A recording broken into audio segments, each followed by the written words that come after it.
And so, another match for the world title.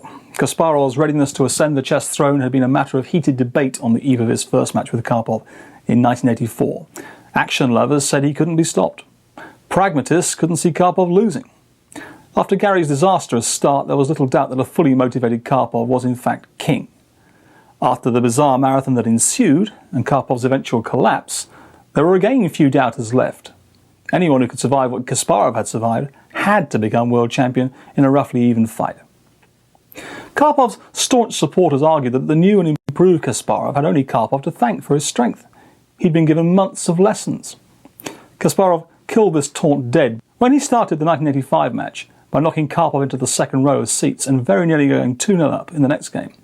There were few who expected a real battle, and they were wrong. Whilst Karpov was not the dominant force he was a year before, he was still a player of awesome skill and experience. He fought back. The match seesawed. After 15 games, the score was tied. In game 16, Kasparov was black. And he came to the board ready to repeat a speculative gambit. The result was a game of unprecedented power. The champion was bound and gagged and then executed with a well-known series of Kasparovian hammer blows. At that time, I again played my big novelty, d5. So Karpov always liked to play this line with, knight b5, knight goes on a3, has 2 pawns, space advantage. I tried a very dubious novelty in game 3 in the first match, and I lost very poorly.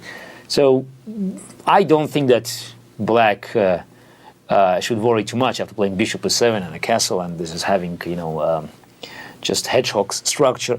But you believe in that? Yeah, I think it's fine, but it's very important just to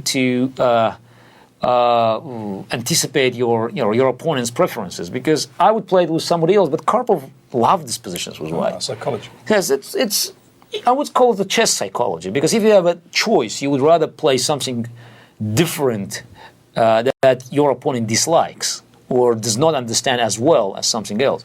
So d5 was a very typical Kasparov move, and it's not what Karpov wanted to see playing knight b5, because the game is open.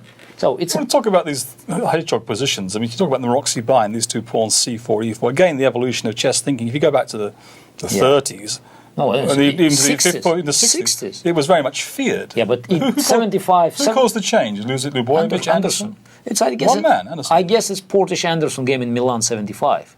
Portish lost with white, and that was sort of a shock, because after black allowing white to put pawns on e4, c4, it was already a big advantage. And it's quite significant that the victim was Portish, a classical chess player who eventually, employed the playing hedgehog system on the regular basis. Of course, in the same tournament, Anderson beat Karpov himself with black in the same formation in this opening.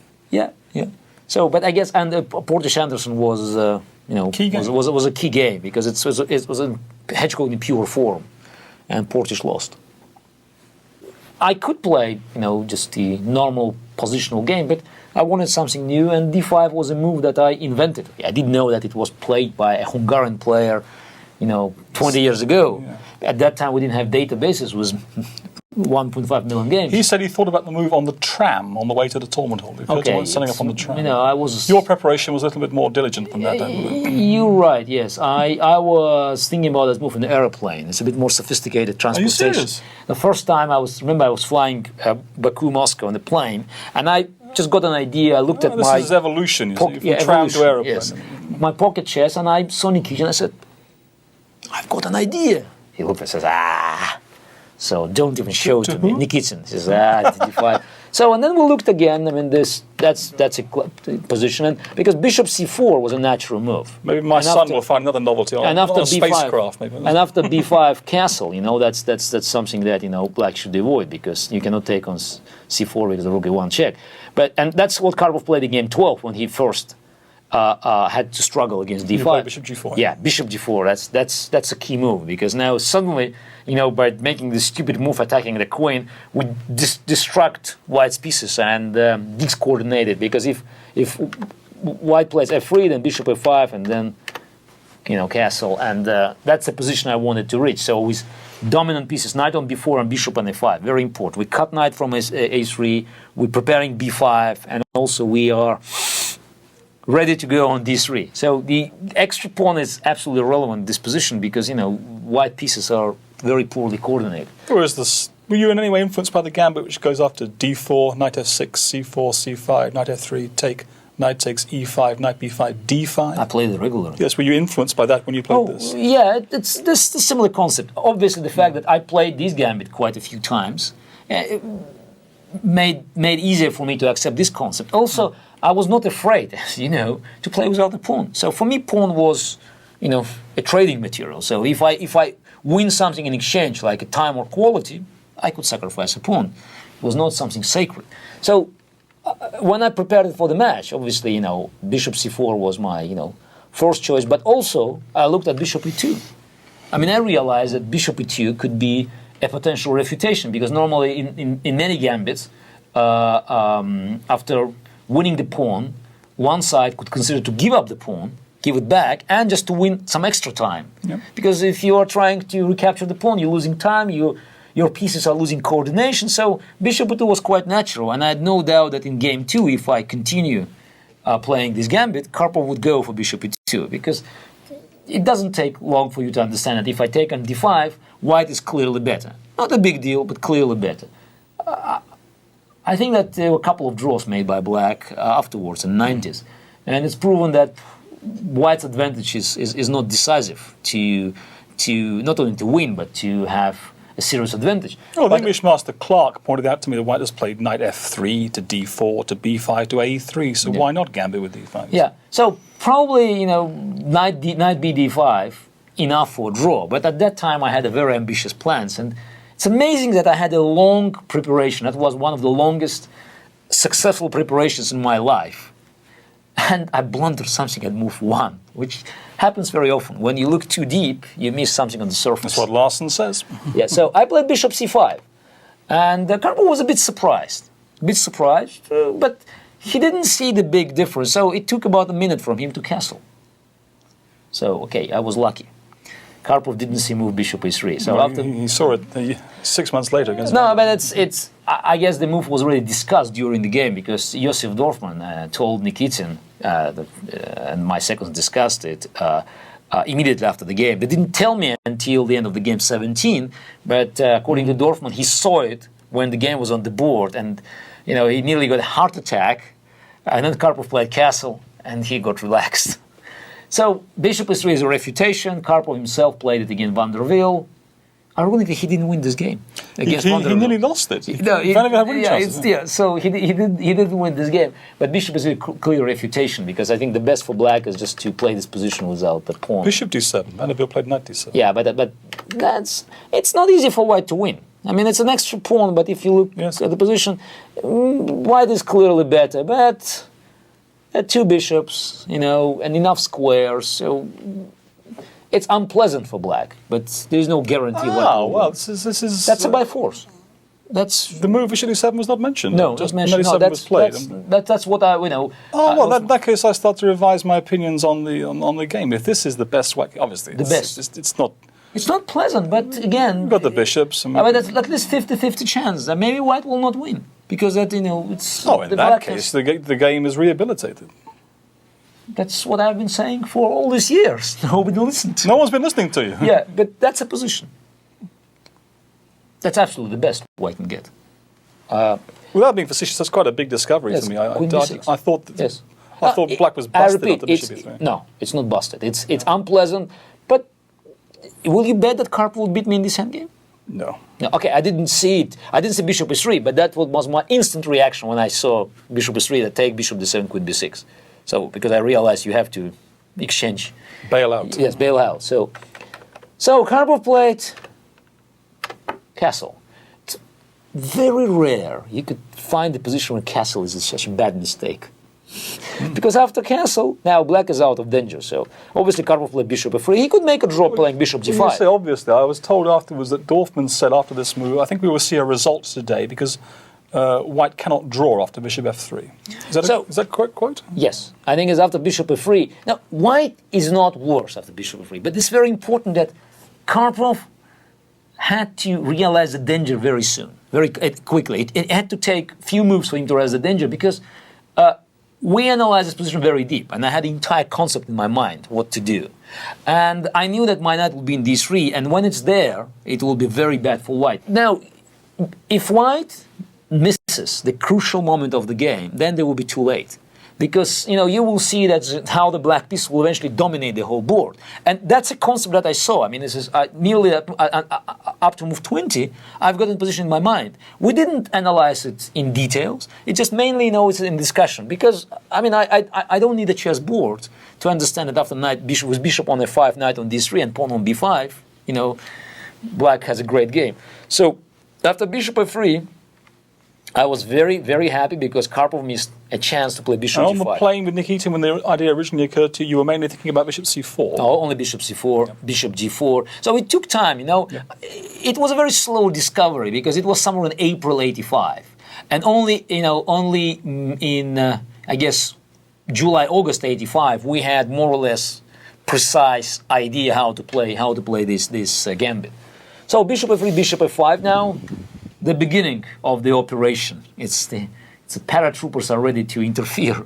So bishop on f5 cuts knight from a3. So knight on a3 cannot enter the game because knight c4, there's a bishop d3. So two more moves, rook e8, b5, and will dominate all key squares. So Karpov played bishop g5. So there was another option, bishop e3, but black had also a very reasonable game. Again, it's the same principle. We dominate white's pieces. So, but bishop g5 was very natural. So, very important now to play rook e8 because otherwise white is threatening. If we play b5, bishop e4, and our domination is broken. So, it's very important that we continue with rook e8. That's quite simple, but I hadn't seen that note before. Okay. So here Karpov had the chance of bringing knight to the game. Bishop is a3, but it means to sacrifice a pawn. To give it back. To give it back. I mean, that was a very safe pass for white. But Karpov give up a pawn? No. So Karpov, I could see him just playing game of chess, and he probably thought black has compensation, but he didn't realize at all how big is the danger. At that time, was there a moment when it became apparent to you that it had become apparent to him how great the danger was? It was too late. It was already too late. So he played queen d2 again. The biggest problem for white in this position is that if he makes all normal moves, and what could be more natural? Bishop f3, bishop g5, queen d2, rook d1. You have all white pieces properly developed, except knight on a3. But you have queen on d2 is bad position. Knight on c3, bishop on f3, bishop on g5, rook on d1, and extra pawn on d5 protected many times. So psychologically, for a player of Karpov type at that time, was impossible to realize that it could be very bad because black pieces will be occupying much better squares. So it's all about the control of the squares. So you had to realize in time that knight on d3 would be stronger than the rook. And knight on d3 protected by bishop on f5 will paralyze the whole game. And then the pawn on d5 will be just a waste because this pawn, will be simply, used as the cover-up for the black's operation. It's even possible he's better off without the pawn sometimes, isn't it? Now, but that's exactly what's happened. Now, b5, you see now we cut the knight. Knight and rook a d1. And what could be more natural? So I'm sure Karpov was right, knight a b1, then maybe a3 or whatever. So the whole concept of the black game was not yet clear to Karpov. Knight d3. Wasn't there some moment when he could have gone d6? Is it now or the move Here, before? that's the last time he could equalize. He must play d6. No, I want to see some analysis. What happens after d6? No, the best from my perspective today was to sacrifice an exchange. So giving up the pawn that we've got back, we're now down a clear exchange. We threaten b4. Let's threaten knight g4. Maybe b4. Knight g4 and f2 falls over. Yeah, So what's the best move? Bishop f6? Queen takes f6. So, but look, knight on f6, knight on d3 is still there. So the rooks are paralyzed. So you have an extra exchange, but extra exchange is just, it's an empty word. Because rook is strong when rook has open files. So you mean that rook on f1 is better than bishop on f5? And rook on d1 is better than bishop on c5? So it's Well, let me try okay. try and get some concrete variation. I'll take the knight. Bishop takes f6. Can we see that? Bishop f6. Yes. Okay.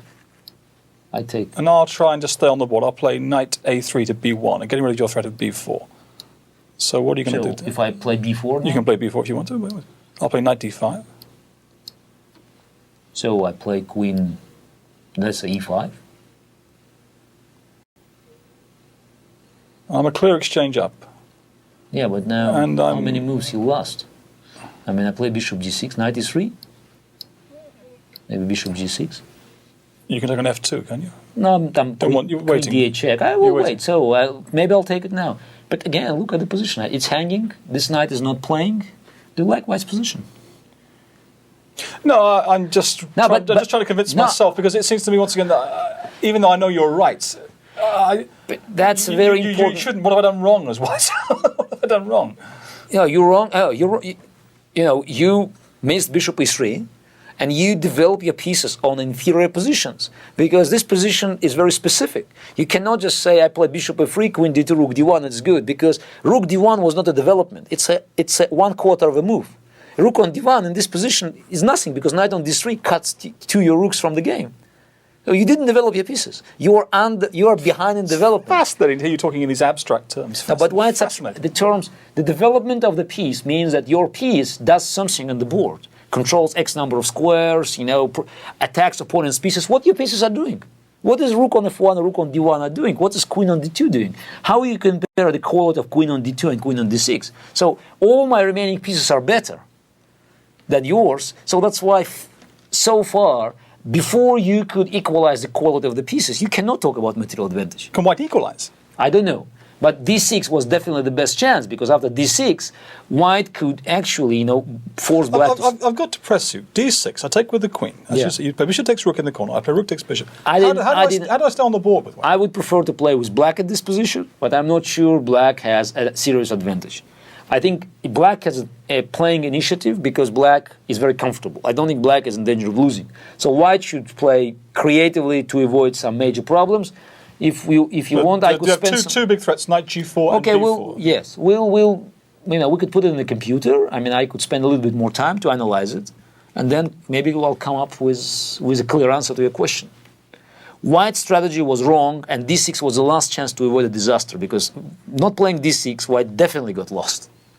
But we have to look at all moves Karpov made, and we have to realize that after missing bishop e3, he did not realize that the danger was very close, and instead of forcing the draw by playing bishop g5, at one point it's the bishop e3, or knight c4 a3, giving back the pawn, Karpov missed a crucial moment of the game. Suddenly, he got in the position where all black pieces were better placed, controlled more squares, and despite the fact he had an extra pawn or even extra exchange, he had difficulties of equalizing because,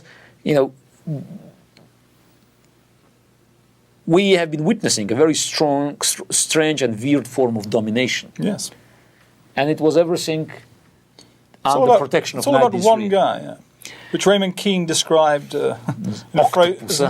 Well, it's a memorable phrase for me. I'm a man who knows something about giant octopus. He says a gigantic centralized octopus. Yeah, which is true because this knight attacks, b2, c1, e1, f2, everything. And tentacles grasping out in all directions, It hovering cuts- over the key squares in white's position. it cuts 3 white heavy pieces from being activated, queen and 2 rooks. So one combination, bishop f5 and knight on d3. Is it better than a bishop this night? A rare exception. This is not a knight. This is octopus. That's New chess another principle. Octopus is better than a rook. Okay? In fact, this knight doesn't work without a bishop. It needs a protection. Tandem. It's a tandem. So we're talking about bishop f5, knight d3 tandem. Otherwise, the knight on d3 will be just pushed away by the rook from d1. Did you have any classical game in mind? When we see this idea, we think, oh my, the man is talking complete sense. We see it. Did you have any precedent in mind, or was it? As for I once probably told you when we looked at my game with Marjanovic from Malta Olympiad that I considered knight on f5 or on f4 if you play black very often is worse of extra pawn because it's very close to the opponent's king on g8 or g1 and creates a lot of threats. And if the moment the queen appears there, it could be a disaster. So knight on d6 or d3 or respectively e6, e3 is worse of an exchange because if knight is there and it's protected by either by rook or by a bishop, it cuts opponent's heavy pieces from being activated. Very often, that's the E1, C1, and D1, or E8, C8, D8, those are natural squares for the rooks and for the queen to be activated. So knight placed on D6 or D3. Did he ever make an active move with a rook in this game, Karpov? I don't think he did he? No, the only thing he could do is he could eliminate this knight by sacrificing a queen. Which probably we are jumping ahead in the story. Yes. We are jumping ahead. So Karpov played knight AB1. And again, I think at that time he did not realize how dangerous it is. So H6, bishop H4, and B4. So yeah, but I think you're underestimating the position. I'm not even certain he could draw with D6. Probably. No, he made enough inaccurate moves. Not mistakes, but inaccurate moves. And he put himself in a big trouble. So I guess after B4, White probably is lost. Maybe he's lost before that. That's what I'm trying to say. But before, because now we can see that his pieces will be moved to a very awkward squares. I mean, knight E2 is very dangerous. I mean, after G5, it's pretty bad. So knight A4 was a natural move, and now bishop D6. Now, what we'll see, knight on A4, cut. Knight on B1, cut. Bishop on F3, okay. But he probably thought he may have had the idea that somehow a lot of people have thought that B3, knight B2. Not only that, but driving the bishop from the A7 G1 diagonal was to some degree removing the pressure. It's an automatic thought, but in fact it isn't, is it? Absolutely. But now you see, we have both files open, E and C. So it's for our rooks. So it doesn't take much imagination to see one of black rooks either on E2 or C2. So he played bishop G3, and now I made a very natural move, rook C8, but later on I discovered that bishop G3 was also enough. Bishop G3 was deserving attention, but I guess rook C8 is a stronger move because it serves or it demonstrates its concept in the purest form. But after B3, black has to find the only move. And this is the move I was very proud of because I found this move at the board. We reached the position, and it is very, it's not even an analysis because we've thrown some pieces. So as a knight on D3, B4, bishop D6.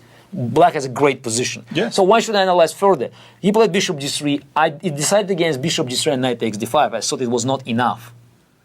I thought, I could get more. And then after B3, I had to find a move. Now, the black strategy is based on the assumption that knight on D3 is a key piece. So we have to do everything to protect this knight and also to keep white knights from being activated. So white wants to play knight B2. We have to do everything that this move will become impossible. G5.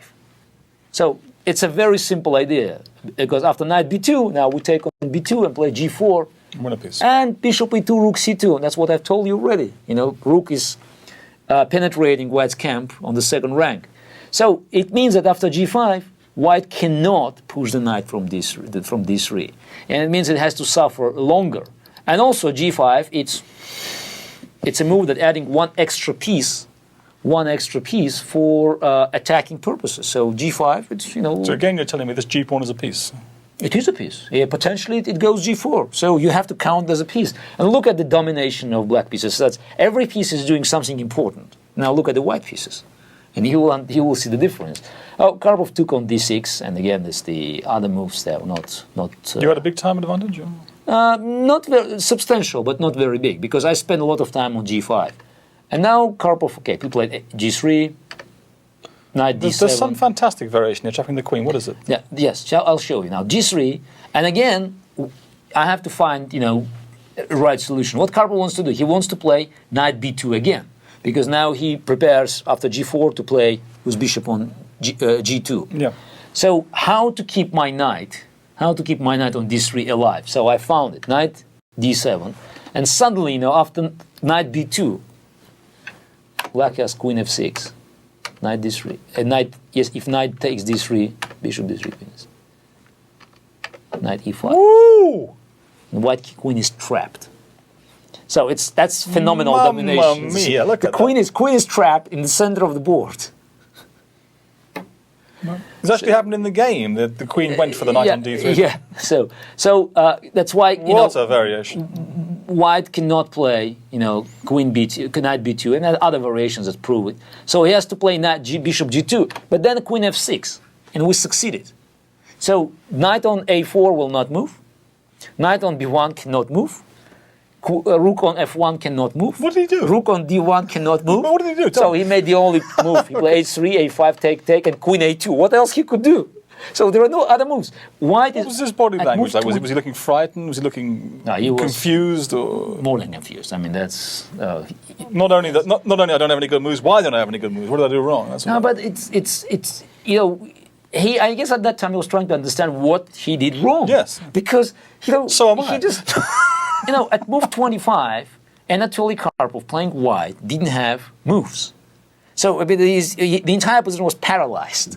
So he made the only reasonable move, queen a2, and now bishop g6. So just waiting, please make another move. Now after knight d2, rook goes on e2.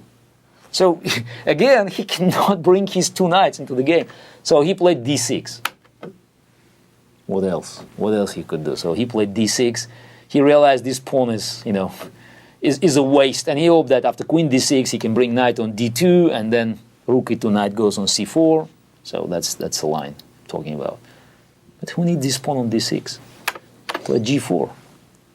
We continue paralyzing his pieces. Maybe I'll play h5 or h4. I mean, I have plenty of moves. He doesn't have any, because knight d2, rook e2. So find the move.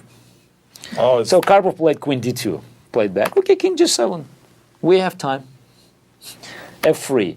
Now, it's nice. If you play f4, I play bishop a5. Yes. And white is still paralyzed. Absolutely paralyzed. I no moves. White has 6 pieces on the board. 6 pieces on the board. For sure, h5, h4 is a big positional threat. Yeah, but we have very nice choice of options. So Karpov played f3, which is naturally. At least he wants to open his f1, rook of an f1. But now it's time to take this pawn and knight f6. That's a signal for the decisive attack. So knight goes on e4, and there's nothing white can do about it. There is absolutely nothing. So knight goes on e4, and all black pieces will just simply enter white's camp. All black pieces. So that will be a phenomenal use of black pieces' efficiency, because every piece will work 100% of its capacity in this game. So knight f6, he played rook f4. h3 was as bad. Rook f4, knight e4. Time to give up the queen, because it was intolerable. Knight f2, take, bishop d6, rook d2. There were a few options, but I found... You said in your notes that it was highly symbolic that it was the white queen that had to give herself up for this terrible octopus. Yes. So, and again, white nearly, got a good material, but now we keep on sacrificing, yes. But queen is rook d3 and rook c1. So, having a rook and weaken opponent's king, I don't think it's very difficult to deliver, the final blow, just to find the winning combination. Knight b2 and queen f2. It was not very difficult. Knight d2, and here I made a move that could be criticized, because after rook e2... Well, I won't criticize it. Yeah, but after rook e2, they would mate in 2 moves, and after rook d1, it's just in 4. But, it's a very human reaction. Don't look at anything else if you see mate in 4 with check. So rook d1, knight d1, rook e1. White resign. It's mate. I'm going to think of 2 games you played that remind me of that domination. There was that game, the King's Indian against Karpov from Linares. Similar, yes, similar. And also, was it the 5th game or the 7th game from the match in New York, where you sacrificed the queen in the King's Indian? Game 3. Yeah. Game 3 and game 11. I sacrificed queen, I sacrificed an exchange. So it's also very good games of demonstrating my beliefs about the relative value of material versus quality and time. So, but that game is very special. It's very unusual, because at that time everybody thought about exceptions from the rules. But now those are the rules. Now every young player knows that knight on d3 or d6 is a terrible threat. So, and if you could place a knight there, you have a big advantage. Yeah, we agree the principles, but there's still not so many games where such domination has been shown. Even though it's now understood that if you can get it, it's great value. You have to, the 2 I mentioned, but not so many others. But you have to aim for this. So in order to play games like that, you have to take a lot of risk. Yeah. So that's why, many players today, they're refraining from taking such a huge risk. That's why if you don't take a risk in 10 games, you will not play one like that. So I was ready, and I'm still ready, and I will be ready to take such a risk. What was that for you? Was that a sporting contest? Was it the proof of a scientific concept? Was it an artistic creation? What was it? Now, I have to win the title, but I realized, and I probably learned it from Botvinnik as well, that to win the title... No, you didn't win it by punching, you won it by painting, as I said. No, but that was my principle. So if you want to become the world champion, the real world champion, not an announced world champion, you have to bring something new to chess. And also, in the final match, you have to stick by your principles. The best thing that happened for me in this match is that I was so lucky by not winning game 21. I was lucky by losing game 22 because otherwise I would simply end match in game 23.